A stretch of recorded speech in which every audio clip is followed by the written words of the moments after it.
یہ کتاب میں پڑھ چکا تو کہتے ہیں کہ پھر اتفاق سے مجھے کتاب ملی، اور کتاب یہ چونکہ مجھے سوچ میں تو ڈال دیا کہ ایک اتنا بڑا مصری ازہری پڑھا ہوا عالم جو ہے وہ شیعہ کیوں ہوتا ہے۔ سوچ بچار میں تو تھا کہ ایک کتاب اور مجھے ملی، انہوں نے لکھا ہے خلفاء الرسول الاثنا عشر، کہ رسول اللہ کے خلیفہ 12 ہیں۔ وہ کہتے ہیں کہ اس کتاب نے میرے اور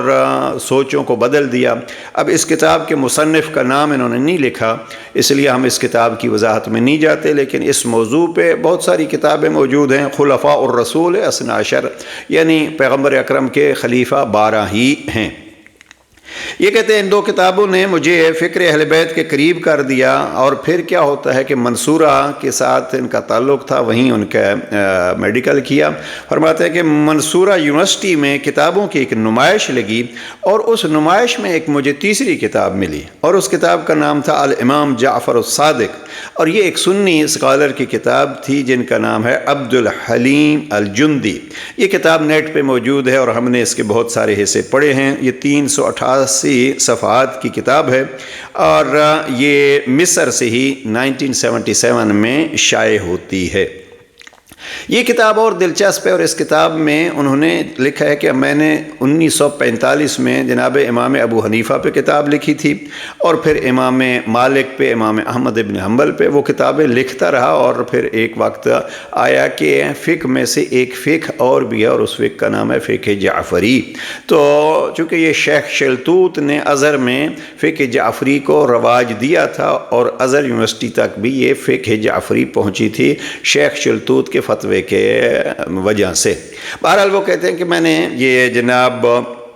عبد الحلیم جندی، جن کی تیسری کتاب پڑھی جناب ڈاکٹر احمد راسم نے، اور اس بنا پہ وہ شیعہ ہوئے ہیں۔ یعنی یہ کتابوں کا درجہ آپ رکھیے گا ذہن میں، لما اخترت مذہب شیعہ، میں نے مذہب شیعہ کیوں اختیار کیا، پیغمبر کے 12 خلیفے، اور تیسری کتاب جو ان کو اس طرف جاذب کرتی ہے وہ ہے ایک اہل سنت اسکالر کی کتاب فقہ کے حوالے سے الامام الصادق۔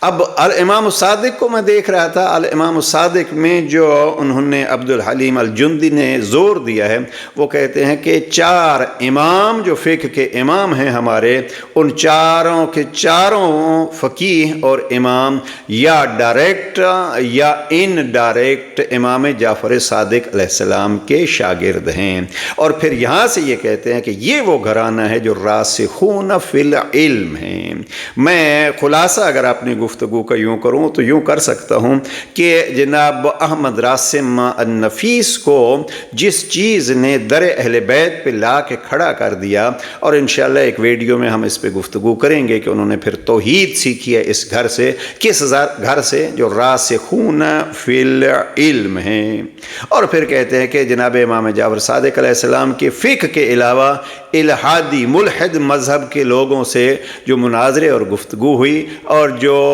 ساکت کنندہ اور مطمئن کنندہ دلیلیں امام جعفر صادق علیہ السلام نے دی ہیں وہ کہیں اور نہیں ملیں گی۔ تو خلاصہ یہ 3 کتابیں ان کی فکر کو بدلتی ہیں، اور پھر کہتے ہیں کہ اس کے بعد بہت سارے افراد سے ہمارے گفتگو بھی ہوتی رہی، پھر کچھ شیعہ دوستوں سے بھی ہم نے کچھ سوالات کیے، اور یہ سلسلہ چلتے چلتے جب یہ اعلان کرتے ہیں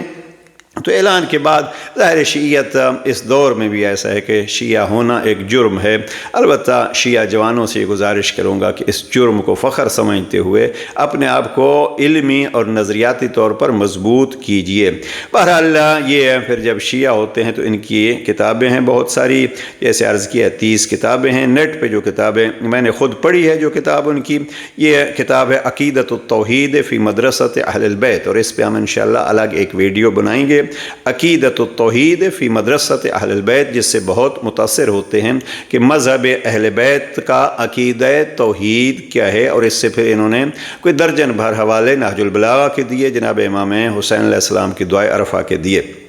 بہرحال ایک ان کی کتاب ہے الطریق الی مذہب اہل البیت، ایک کتاب ہے ان کی علی خطی الحسین، ایک کتاب ان کی ہے النبوہ فی النہج البلاغہ، ایک کتاب ہے بیت العنکبوت، اور یہ تیسری کتاب جو ہے وہ 5ویں کتاب میں نے عرض کیا ہے کہ عقیدۃ التوحید فی مدرسۃ اہل البیت۔ لیکن خلاصہ کلام یہ کہ جب اہل بیت کو راسخون فی العلم سمجھیں گے، اور راسخون فی العلم کیا ہے، نہیں ہے آپ کو زیادہ زحمت دینا مراد، سورہ آل عمران کی کی آیت نمبر 7 کو دیکھیے، اللہ سبحانہ وتعالیٰ کا ارشاد ہوتا ہے کہ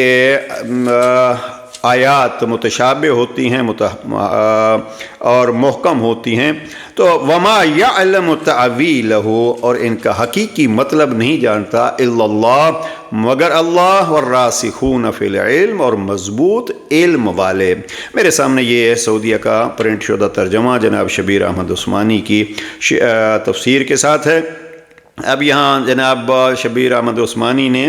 اس میں حاشیے میں لکھا ہے، یعنی راسخون فی العلم اپنے کمال علمی اور قوت ایمانی پر مغرور و مطمئن نہیں ہوتے، بلکہ ہمیشہ حق تعالیٰ سے استقامت اور مزید فضل و عنایت کے طلبگار رہتے ہیں۔ یعنی راسخون فی العلم کیا ہوا ہے؟ کمال علمی رکھنے والے،